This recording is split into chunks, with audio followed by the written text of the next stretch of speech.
Salut tout le monde et bienvenue pour une nouvelle vidéo. Aujourd'hui, on ne va pas faire une analyse morpho-anatomique en détail. Non, je vais répondre à des questions sur une technique d'entraînement, du moins une technique que j'ai modifiée depuis maintenant presque 2 décennies et que je fais utiliser à tous mes élèves en suivi coaching à distance.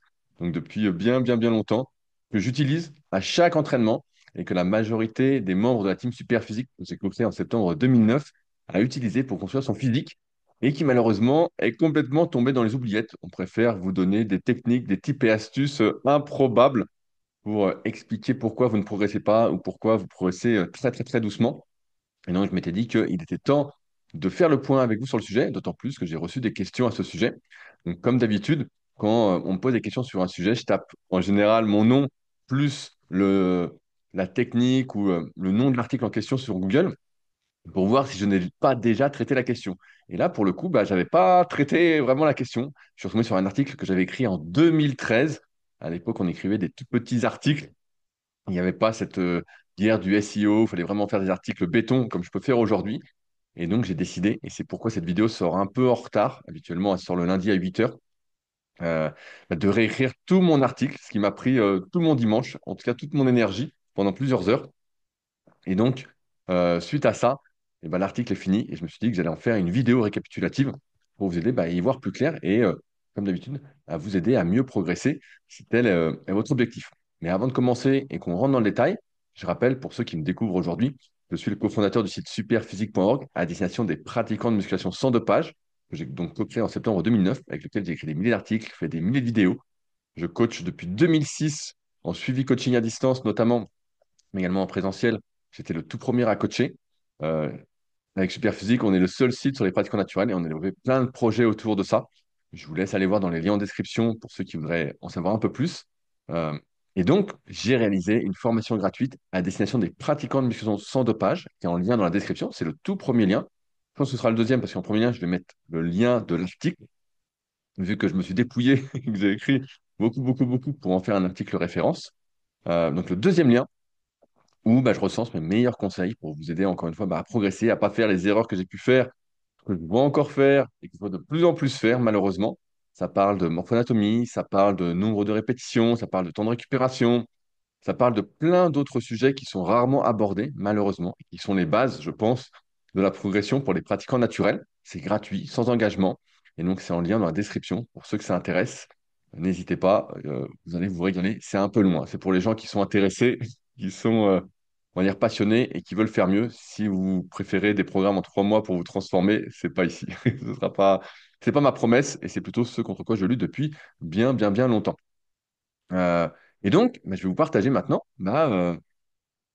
les questions que j'ai reçues sur les forums Superphysique. Donc, pas au bon endroit, entre guillemets, je vais vous montrer pourquoi. Euh, donc, je vous partage ça. Donc, normalement, vous voyez ça. Et si je me mets là. Donc, j'ai reçu un message. Je pense que c'est bon, normalement, l'écran. Euh, j'ai reçu cette question en message privé sur les forums Superphysique. En fait, le meilleur endroit pour poser vos questions, afin que mes réponses profitent à tous, et c'est mon but depuis bien longtemps, c'est d'aller dans la rubrique entraînement, musculation. Donc, vous pouvez vous inscrire bah, gratuitement sur les forums Superphysique, hein, il n'y a, il y a rien à acheter. Et le mieux, c'est de poser, si vous voulez me poser une question directement, c'est ici. Posez-lui vos questions sur la musculation. Et donc, en général, bah, là, vous allez voir, il y a plein de questions. Si je clique, voilà, il y a des gens qui posent des questions, etc.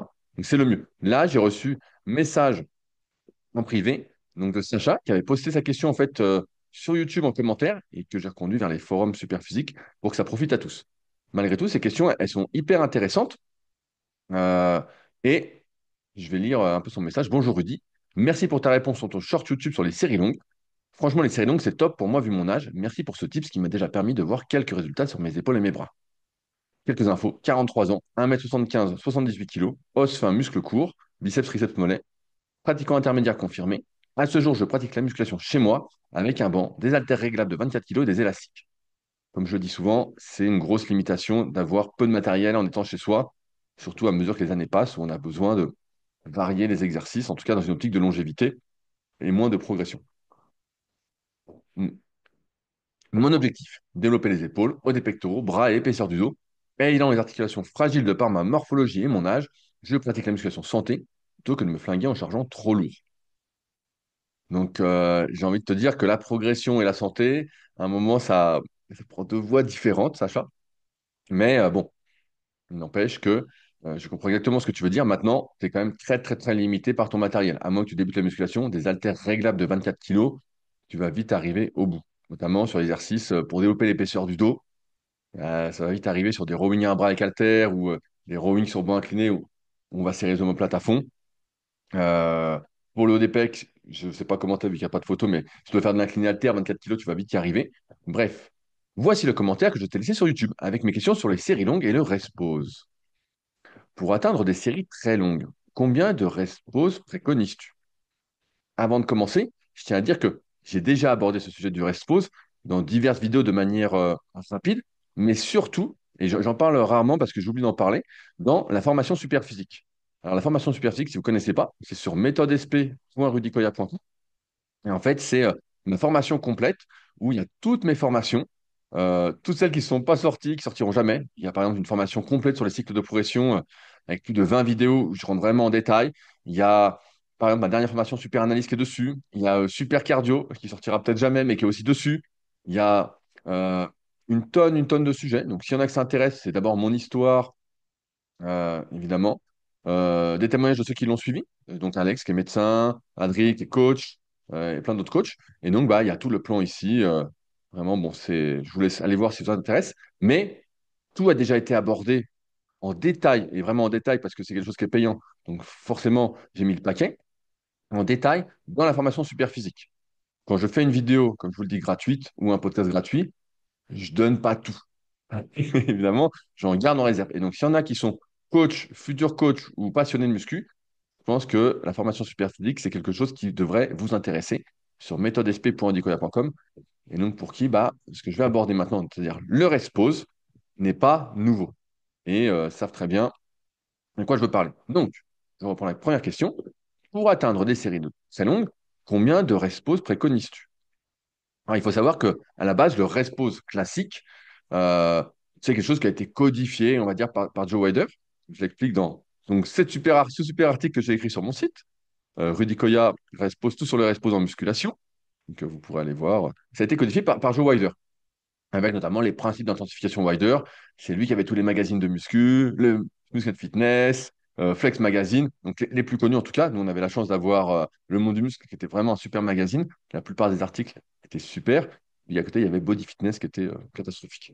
Côté catastrophique. Et édité par une énorme boutique de compléments alimentaires, je crois que ça s'appelait Olympus Sport Nutrition à l'époque. Mm. Bref, ça a été codifié. Et en fait, je reviens là-dessus. Ça a été codifié dans le sens où le respo, c'était je fais un maximum de répétitions à l'échec, je prends 10-15 secondes et je refais le maximum de répétitions que je peux. Et je faisais ça plus ou moins de fois euh, jusqu'à temps que j'ai envie d'y aller. Or, euh, ça, c'est pas le respo que je préconise. Le respo que je vais préconiser déjà, ça va être un respo où on va toujours rester en tension. On va toujours garder une petite tension, sauf qu'on va se placer dans une position dans laquelle on va pouvoir récupérer partiellement. Pour un exemple, on fait des élévations latérales aux épaules. Vous savez, on demande souvent des séries très longues pour faire les épaules, notamment dans mes articles, les séries longues pour prendre du muscle ou les séries de 100 répétitions, ou encore meilleur exercice épaules. Euh, L'idée, c'est pas de faire 50 répétitions d'un coup, peut-être à la première série, mais sur les autres, c'est d'attendre en bas quand on peut plus avec les haltères en main. Ainsi, il y a toujours une petite tension. Les épaules vont décongestionner un peu, mais pas complètement. Ainsi, je recommande déjà pas de faire une vraie pause, un vrai repose en reposant. Pour moi, une série, et c'est ma vision de la chose, hein, ça peut être un débat ou autre, mais c'est ce que j'expérimente depuis plus de 20 ans euh, personnellement et que je fais appliquer en élève en coaching avec plutôt du succès quand même depuis 2006, sinon je ne serais pas encore là. Mm. C'est toujours de garder une légère tension. À partir de là, combien de respos je préconise pour finir ces séries longues? En fait, pour moi, il n'y a pas un nombre de respos déterminé en amont. Ce que je veux dire, c'est que le plus important, c'est que tu arrives à ton objectif. Vous le savez, moi j'aime bien utiliser les cycles de progression, ce qui est à la base dans l'application SP Training et qui vous dit quoi faire à chaque séance, bon, qui est disponible sur l'App Store et le Play Store. J'en parle souvent, mais n'hésitez pas à l'installer pour tester, vous n'allez pas être déçu. Euh, mais quand tu es un pratiquant naturel et que tu veux prendre du muscle, le but c'est que tu arrives à l'objectif que tu t'es fixé. Pour moi, c'est inconcevable pour un pratiquant débutant, semi-débutant ou intermédiaire d'arriver à l'entraînement et même à un autre niveau, encore plus haut, d'arriver sans objectif. Euh, pour moi, tu peux pas arriver à l'entraînement et te dire, bah, aujourd'hui, c'est développé couché, on verra bien ce que je fais suivant ma forme. Pas du tout. Pour la majorité des gens d'expérience, le plus efficace, c'est de se dire, la semaine dernière, j'ai fait peut-être 4 fois 10 à 60 kilos avec 2 minutes de récupération et j'avais 2 répétitions en réserve. Cette semaine, je pense que je peux faire 4 fois 10 à 61 kilos avec 2 minutes de récupération. Ça, c'est l'objectif. Cet objectif, là, je parle de série courte, mais c'est pareil pour la série longue. euh, c'est ça qui va nous permettre de prendre du muscle naturellement, de progresser en série moyenne sur des exercices qui nous correspondent. Si la série est trop courte, l'effort est essentiellement nerveux. Si la série est très, très, très longue, avec notamment des temps de récupération très courts, l'effort est plutôt énergétique. Mais si on fait des séries longues avec des bons temps de récupération, comme je recommande régulièrement, eh ben, on est vraiment dans un effort musculaire, qui est surtout limité par nos muscles, même si tous les systèmes vont intervenir. À partir de là, souvent, ce que je recommande, c'est de faire la première série sans rest pause, donc en tension continue, t'enchaînes, t'enchaînes, t'enchaînes, et si tu as 2, 3, 4 séries, ensuite, de faire au moins la moitié des répétitions avant de rest poser déjà. Donc, si tu fais 4 fois 50 en élévation latérale, première série, t'enchaînes les 50. Deuxième série, t'enchaînes au moins 25. Sur la troisième aussi, la quatrième aussi. Et ensuite, tu vas plutôt déterminer un temps de rest pause. Parce que c'est vite fait de faire n'importe quoi et de prendre genre 10, 15, 20, 30 secondes. Tu sais, à un moment, il y avait la mode, je pense que vous êtes peut-être connu pour certains qui me suivent depuis longtemps, mais notamment au début des années 2000, la mode du 20 reps squat, qui avait été énormément popularisée par les haters, les haters, bref, HITERS, d'Arthur Jones.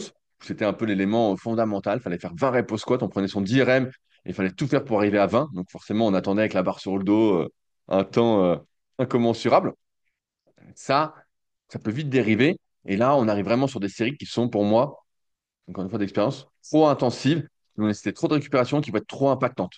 Donc j'aime bien déterminer d'expérience, j'en suis arrivé à déterminer, on va dire, un temps de rest pause maximum. Celui-ci, pour moi, encore une fois, et vous pouvez l'adapter, je donne juste les bases, encore une fois, dans cette vidéo. Après, à vous de dériver, de faire votre propre méthodologie et de la respecter et de la faire évoluer. C'est 3 grandes respirations. Donc, c'est par exemple, je fais mes versions latérales, j'en fais 25 et je suis là, je peux plus, et je fais. Et je prends mon temps pour faire mes 3 respirations et je repars. Je ne prends jamais plus que 3 respirations. Si j'en prends plus, la série est terminée.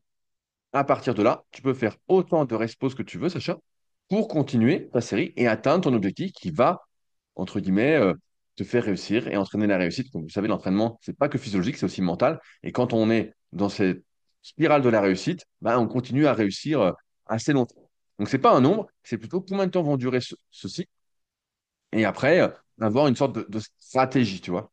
Une sorte de stratégie dans le sens où si tu fais pas au moins la moitié, j'estime qu'il y a trop lourd. Si par exemple sur une série de 20, au cœur incliné, tu t'arrêtes à 6 pour aller à 20, pour moi, c'est beaucoup trop dur. C'est beaucoup trop dur. Donc il n'y a pas de nombre, mais plutôt un nombre de récupération jusqu'à temps d'atteindre l'objectif.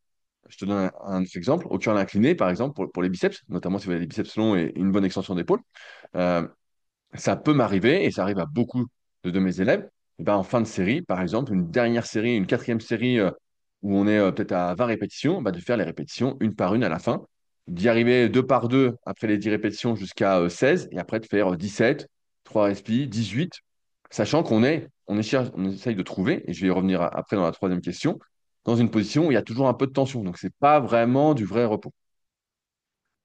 Première question. Deuxième question, lorsque tu décides de faire une pause, tu vas à l'échec ou bien tu t'arrêtes à 2 répétitions de l'échec?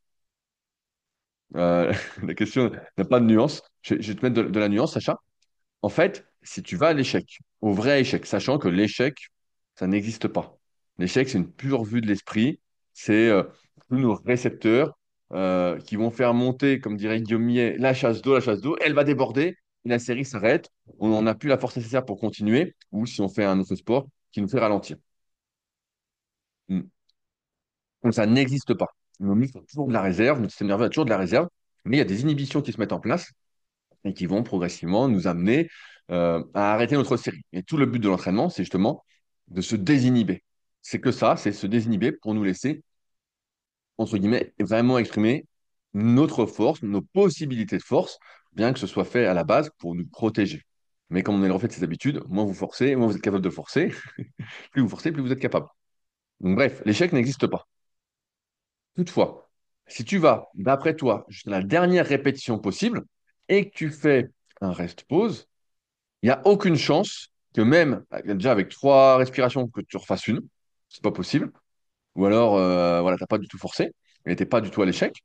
Ou même que si tu reposais la barre dans la version originelle du rest-pause, dont sont dérivés par exemple les EMOM ou les clusters, où justement tu vas manager ton intensité pour pouvoir accumuler des répétitions, on va dire, sans forcer à fond, euh, bah, même en reposant la barre, bah, tu peux pas repartir en fait. Si tu as vraiment été à l'échec en plus sur une série très longue, où tu es tout congestionné, ou quand tu vas reposer la barre ou les haltères, d'un coup le sang va affluer, parce que l'effort, entre guillemets, à partir d'une certaine intensité, va entraver la circulation sanguine. Donc c'est pour ça qu'on gonfle, on gonfle, on gonfle, et d'un coup au repos, le sang arrive, et c'est l'explosion, ou presque, avec de la chance, j'exagère, évidemment.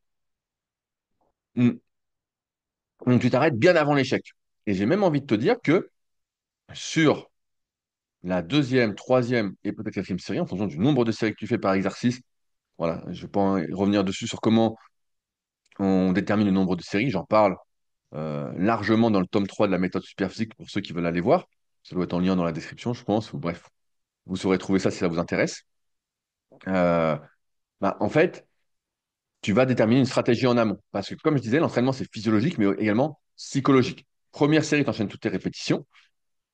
Si tu n'y arrives pas, à mon avis, c'est qu'il y a trop lourd, que tu n'es pas dans un bon jour, ou voilà. Et sur les autres séries, tu mets une stratégie. Je reprends mon cœur incliné, 4 fois 20. Première série, j'en fais 20 d'un coup. En ma récupération, souvent, sur un 4 fois 20 au cœur incliné, c'est souvent un bon 2 minutes 30, 3 minutes, 3 minutes 30.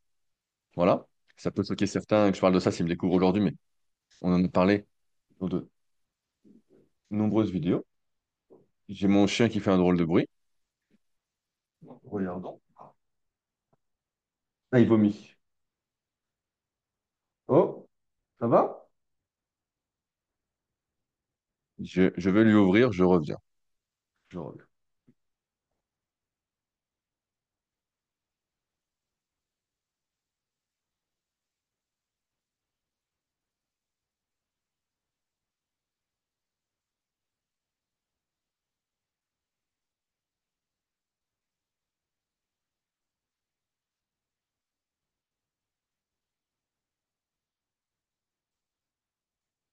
Je suis de retour. Désolé pour la petite interruption. Il n'a pas l'air en forme là. Il vomit un peu. Bon, bref, rien de grave. Ça va aller. Je ne sais pas ce qu'il a mangé. Il a dû manger une petite saloperie.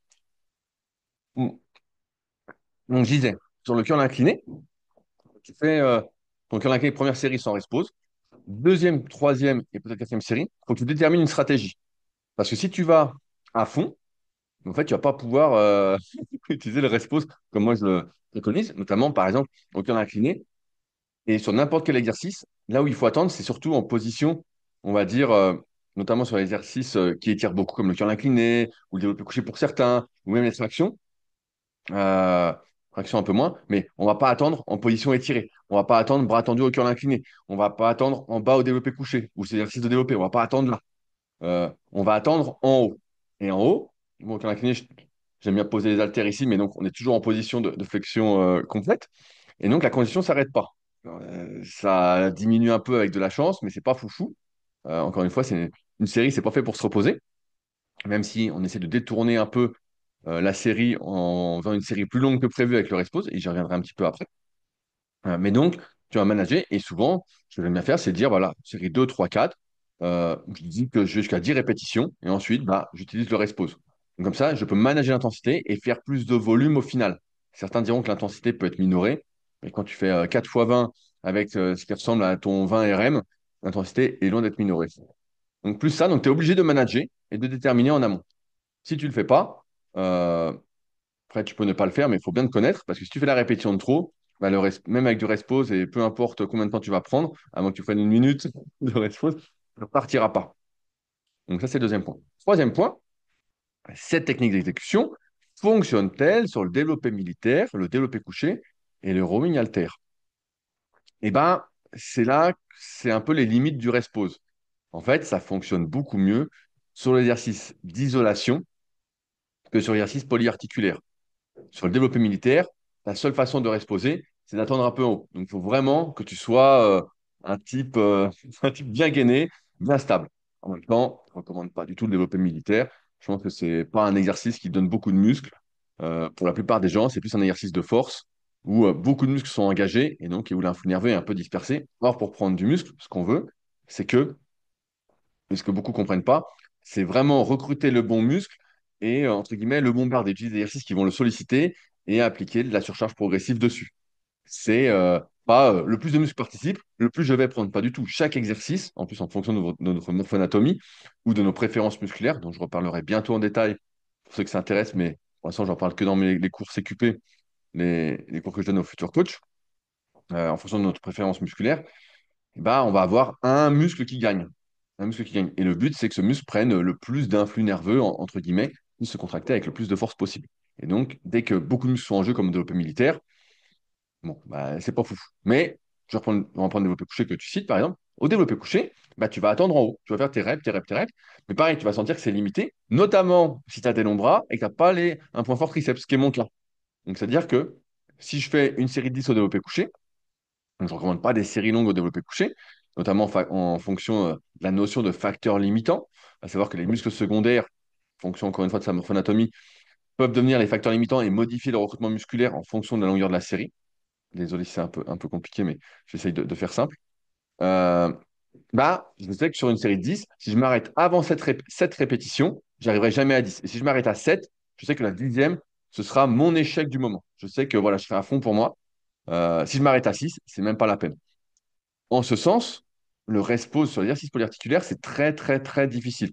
Si on parle, par exemple, si vous êtes assez fou pour faire du squat ou du soulevé de terre, bah, le rest pause, c'est très limité. Tu vas pas attendre indéfiniment avec la barre sur le dos et faire un 2 3 1 2 3 1 2 3. Bah là, c'est sûr que ton facteur limitant, ça va être ton dos et tu es en train de te niquer le dos prématurément, de manière un peu rapide. Par contre, sur les exercices d'isolation, bah, ça marche bien. Sur l'incliné, ça marche. Curl repeat, ça marche. Euh, Tu fais même des tirages pour le dos. Ça marche un peu si tu mets des sangles, on va dire, en étant un peu en bas sans tendre les bras. Mais bon, c'est pas magique. Par contre, si tu fais, je sais pas comment on pourrait dire, je sais pas, extension nuque pour les triceps, tous les exercices épaules, la presse à cuisse, ça marche bien. Tu peux attendre en haut en général. Le hack squat, ça marche bien. Tu es sur un dossier, ça marche bien. Tu fais du leg curl assis, c'est mes pires séries avec du rest pause. À l'époque, à une époque, quand je m'étais fait le ménisque externe, quand j'avais 17-18 ans, je faisais beaucoup les ischios vu que je ne pouvais pas faire les quads. Et je faisais des séries de 100 et c'est mes pires séries. Les pires séries au leg curl assis. Vraiment, c'était insupportable. J'avais l'impression que ça allait s'arracher, quoi.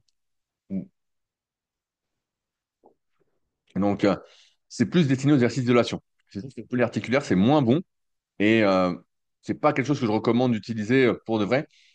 Et de toute façon, tu peux pas rajouter plus de une, deux ou trois répétitions, sauf si tu as une malformation, entre guillemets. Je me souviens qu'en compétition de développé couché, à l'époque, il y avait des compétitions barre à 100 kilos, barre à 50 kilos, 40 kilos pour les femmes, tout ça. Ceux et celles qui gagnaient, c'est ceux qui avaient un récurvatum, qui avaient le coude à l'envers, donc c'est pas mon cas, et donc qui se reposaient sur les articulations. En fait, ils reposaient à chaque répétition, ou presque, donc ce qui permettait bah, de ne pas congestionner, ou du moins de limiter la congestion, et ça permettait vraiment ensuite bah, de faire plus de reps et de gagner la compétition grâce à sa malformation. Mais bon, ça allait, et je ne sais pas ce que sont devenus les gens qui avaient tout ça et qui faisaient ces compétitions, mais il y a fort à parier que leur coude soit dans un sale état, puisque tout repose sur l'os et les ligaments. Donc, et plus sur les muscles qui servent d'amortisseur un peu naturel. Mais donc, ouais, ça se fait pas, surtout les exercices, de manière efficace.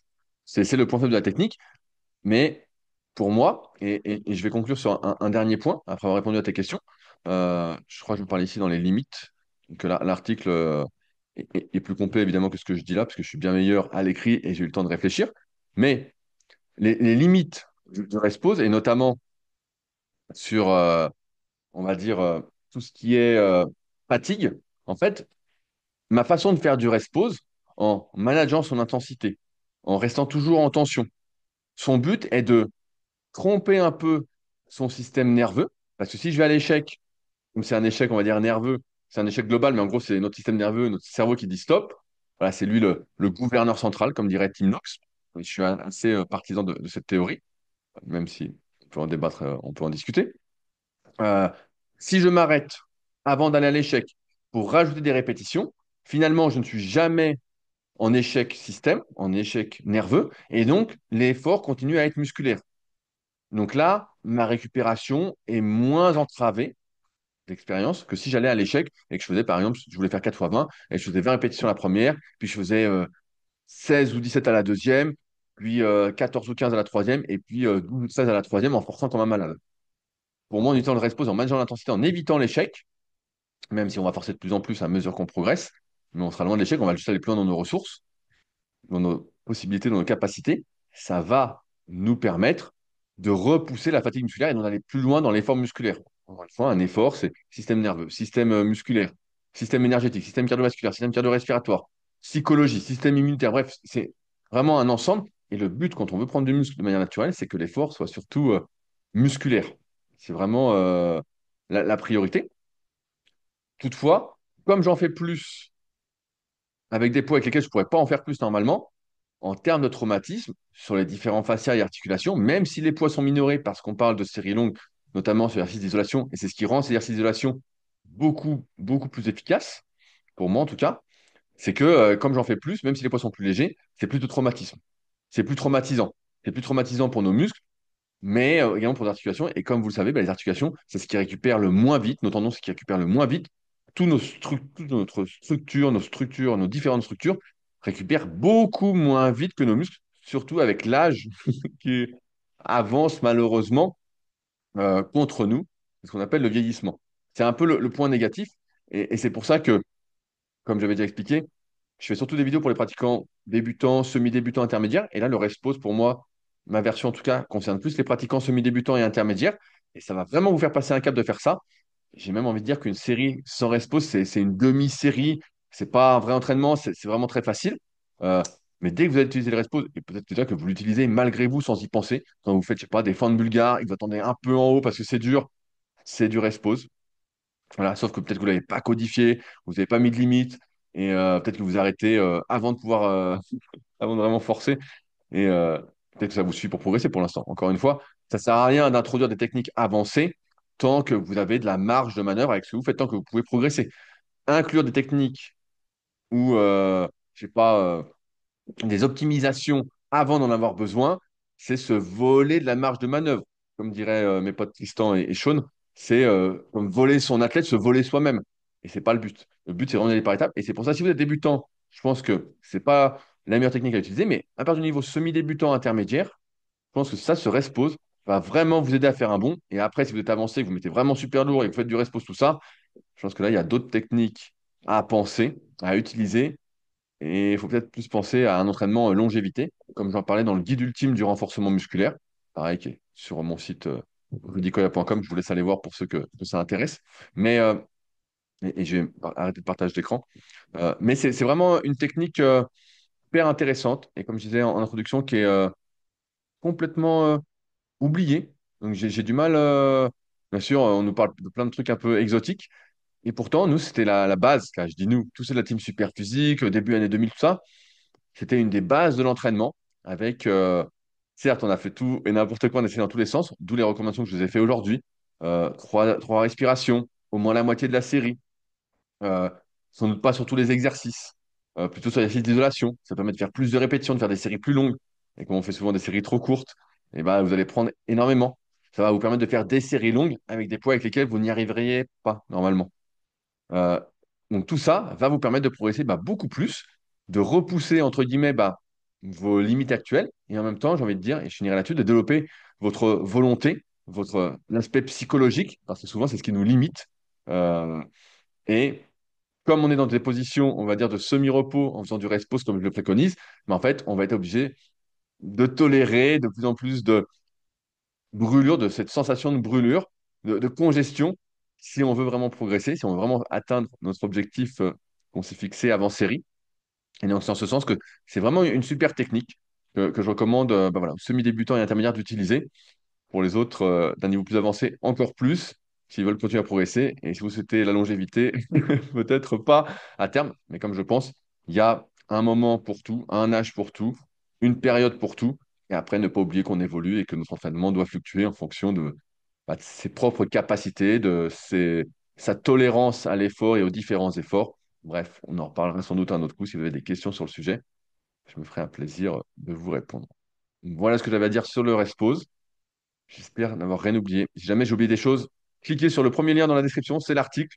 Et là, j'ai rien oublié. Je pense que j'ai vraiment mis le paquet. Euh, et puis nous, bah, on se retrouve de toute façon bientôt pour de nouvelles aventures en podcast. Et puis peut-être avec d'autres sujets en vidéo en fonction de vos questions, ou sinon avec des analyses par rapport aux photos que vous mettez sur les forums Superphysique avec votre programme. Donc Superphysique, superphysique.org, puis forum. Sur ce, on se retrouve donc bientôt pour une nouvelle vidéo. Salut à tous.